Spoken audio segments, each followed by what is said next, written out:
Les informations de cette vidéo sont tirées du guide VO Édition Syndicats et droit syndical, disponible sur nvoboutique.fr.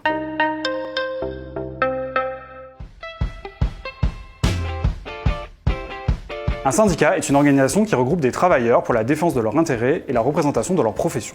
Concrètement, il s'agit de personnes qui exercent un même métier ou un métier similaire, qui travaillent dans une même structure, que ce soit une entreprise, une association ou un particulier, et qui se regroupent pour défendre leurs droits au travail.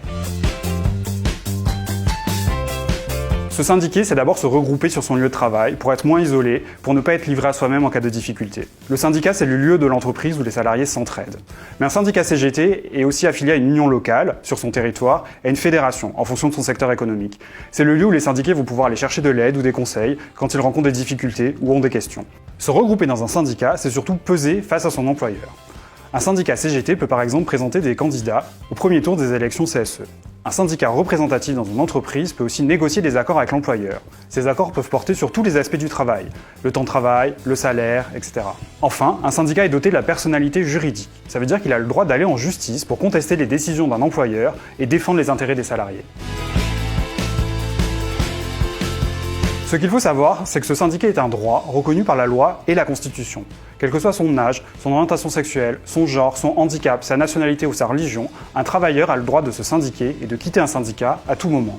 On peut évidemment rejoindre un syndicat qui existe déjà, mais on peut aussi en créer un, y compris dans les très petites entreprises. Il suffit d'être au moins 2 salariés et de rédiger des statuts qui prévoient le nom, l'adresse, le champ géographique et professionnel du syndicat, son affiliation, par exemple à la CGT, et son fonctionnement. Il faut ensuite déposer ces statuts en mairie avec le nom des dirigeants du syndicat.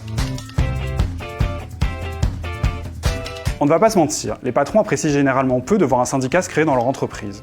Mais ce qu'il faut savoir, c'est que la loi protège les salariés syndiqués.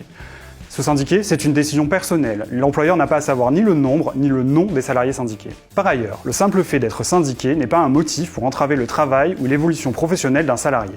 L'employeur n'a pas le droit de tenir compte de l'activité syndicale dans ses procédures de recrutement, dans l'accès aux formations, ou pour sanctionner, licencier ou discriminer un salarié, que ce soit directement ou indirectement. La loi est explicite sur ce point.